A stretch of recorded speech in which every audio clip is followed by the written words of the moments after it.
अभी हम लोग डायरेक्शन निकालना सीखेंगे, क्योंकि मैग्नीट्यूड तो हमें बड़ा आराम से दिख जा रहा है कि भाई ए लेना है, बी लेना है, ए का मैग्नीट्यूड, बी का मैग्नीट्यूड और साइन थीटा दोनों के बीच का थीटा जो एंगल है। याद रखिएगा टेल टू टेल मीट होनी चाहिए एंगल के लिए। अब थोड़ा सा डायरेक्शन निकालना समझते हैं कि इनका हम डायरेक्शन कैसे निकालेंगे। देखिए, जब हम ए क्रॉस बी वेक्टर की बात करते हैं, ए क्रॉस बी वेक्टर के लिए मान लीजिए कि इधर आपका ए वेक्टर मैंने बनाया है, इसको आराम आराम से समझिएगा। यहां मैंने बी वेक्टर बनाया है और मैंने आपसे पूछ लिया कि ए वेक्टर क्रॉस बी वेक्टर का डायरेक्शन बताइए, क्योंकि मैग्नीट्यूड तो ए बी साइन थीटा के बराबर आएगा ही। इसका डायरेक्शन किधर होगा, डायरेक्शन के बारे में मैंने आपसे पूछ लिया। डायरेक्शन यानी दिशा निकालने के लिए ए क्रॉस बी का, देखिए जो पहला वेक्टर आपका बना हो, ये पहला वेक्टर, मैं राइट हैंड रूल असल में आपको समझा रहा हूं। अपनी दाहिने हाथ की हथेली को पूरा खोल लीजिए इस तरीके से, पूरा खोल लीजिए इस तरीके से, बिल्कुल टाइट करके। पहले वेक्टर, जो पहला वेक्टर यहां लिखा जाता है, पहले लिखा जाता है, that is called first vector, पहला वेक्टर, उसके डायरेक्शन में आप उंगलियां कर लीजिए और हथेली को उस दिशा में मोड़िए जिधर आपका दूसरा वाला वेक्टर है। यानी ये जो बी वेक्टर इधर की तरफ है, तो मैंने अपने हथेली का सफेद वाला हिस्सा उधर की तरफ घुमा दिया जिधर बी वाला वेक्टर है। तो आप देख रहे हैं कि मेरा अंगूठा ऊपर की तरफ पॉइंट कर रहा है, यही है आपके ए क्रॉस बी का डायरेक्शन। लेकिन अगर यही मुझसे बी क्रॉस ए का डायरेक्शन कहता, अगर मैं आपसे कहता कि मुझे बी क्रॉस ए का डायरेक्शन बताइए, तो जरा देखिए बी क्रॉस ए में आपका पहला वेक्टर कौन बन गया, बी वेक्टर बन गया।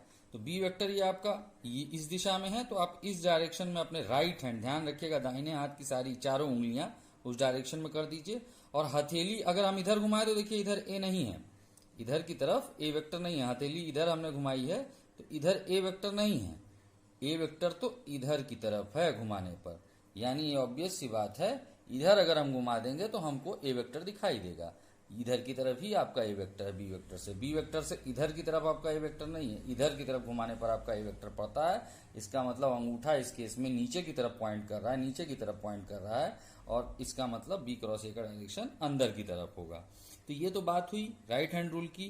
पहले वेक्टर के डायरेक्शन में हाथों की चारों उंगलियां, राइट हैंड की चारों उंगलियां, और दूसरे वेक्टर के डायरेक्शन में आपकी हथेली को आपको टर्न करना है, उधर की तरफ घुमाना, अंगूठा जिधर पॉइंट करे वो आपके जो है ए क्रॉस बी का डायरेक्शन यहाँ पर बता रहा है।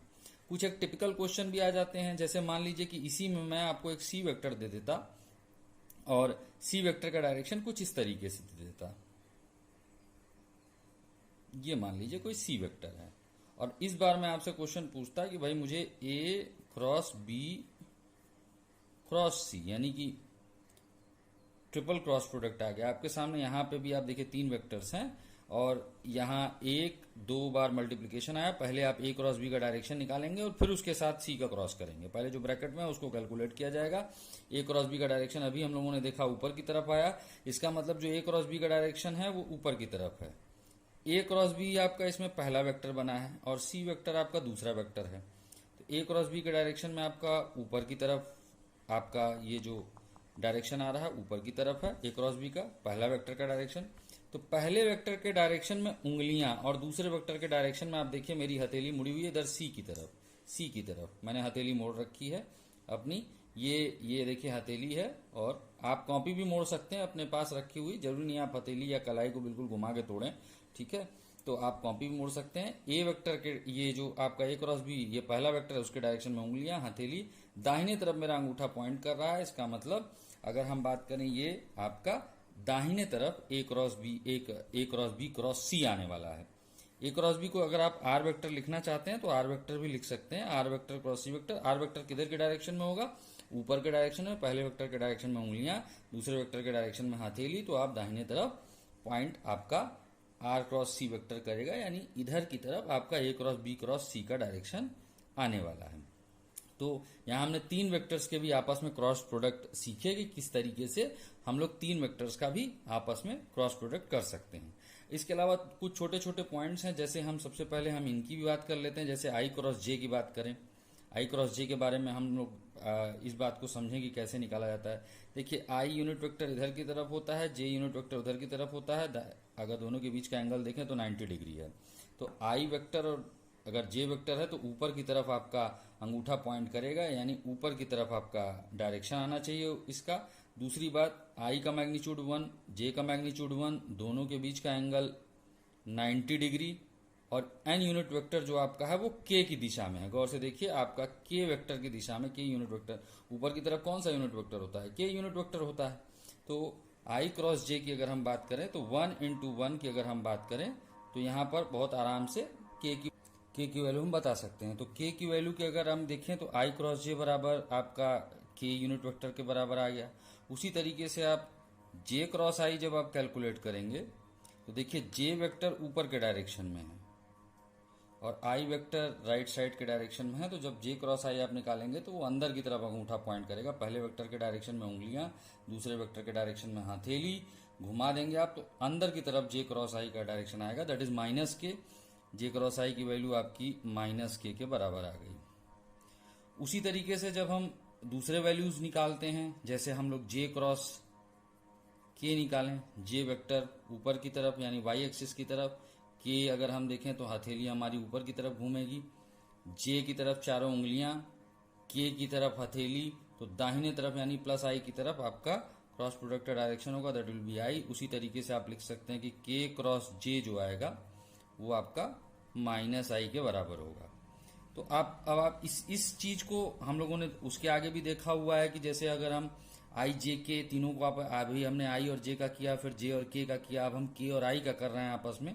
अगर के और आई को भी देख लें, के क्रॉस आई की अगर हम बात करें, के क्रॉस आई के केस में अगर आप देखेंगे तो के ऊपर की तरफ है और आई दाहिने तरफ है, तो आप देखेंगे कि ऊपर की तरफ यानी वाई एक्सिस की तरफ आपका अंगूठा पॉइंट करेगा।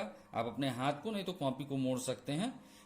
के क्रॉस आई अगर आप देखेंगे तो अगर यहां पर आप देख रहे हैं कि के क्रॉस आई बराबर, यहां साफ सी बात है प्लस जे की वैल्यू आ रही है, लेकिन जब हम आई क्रॉस के की बात करेंगे तो ये जस्ट इसका उल्टा यानी कि माइनस जे हो जाएगा। तो इसको हम लोग, बहुत से बच्चे इसको समझते हैं एक सर्किल पे भी बना करके आई क्रॉस जे क्रॉस के निकालने का। और इसके बाद मैं आपको बताने भी वाला हूं कि वो भारी गलती हम क्या करते हैं जब हम क्रॉस प्रोडक्ट निकालने लगते हैं। कई लोगों को शॉर्टकट भी बताया जाता है इस बारे में, तो वो शॉर्टकट जो है अपनाने के बजाय हमको थोड़ा लॉन्ग कट से जाना चाहिए, क्योंकि शॉर्टकट में हम भारी मिस्टेक कर सकते हैं। तो देखिए, जैसे अगर हम यहाँ सिंपल सी बात करें, एरो मेथड हमें क्या कहता है कि एक सर्किल खींच लीजिए और उसके ऊपर इस तरीके से 3 एरो एंटी क्लॉकवाइज यानी घड़ी की उल्टी दिशा में घुमा करके 3 एरो बना दीजिए। तीनों पर आई, जे और के लिख दीजिए। ये एक तरीका है बताने का कि जैसे अगर आपने एरो के डायरेक्शन में ही घूमे तो आई और जे का मल्टीप्लिकेशन होने के बाद आपको के मिलता है, जे और के का मल्टीप्लिकेशन होने के बाद आई मिलता है, और के और आई का मल्टीप्लिकेशन होने के बाद जे मिलता है। लेकिन अगर आप इसके अपोजिट दिशा में घूमें तो जे क्रॉस आई करने पर आपको माइनस के मिलेगा, आई क्रॉस के करने पर आपको माइनस जे मिलेगा, और के क्रॉस जे करने पर आपको माइनस आई मिलेगा। यहां से आप इसको बहुत, जो आपने अभी यहाँ डेराइव किया, इसको आप बहुत आसानी से इस जगह पर देख सकते हैं कि हम एंटी क्लॉकवाइज डायरेक्शन में जाकर के आई क्रॉस जे बराबर के, जे क्रॉस के बराबर आई और के क्रॉस आई बराबर जे पता कर सकते हैं, या आई क्रॉस के बराबर माइनस जे, के क्रॉस जे बराबर माइनस आई, या जे क्रॉस आई बराबर माइनस के पता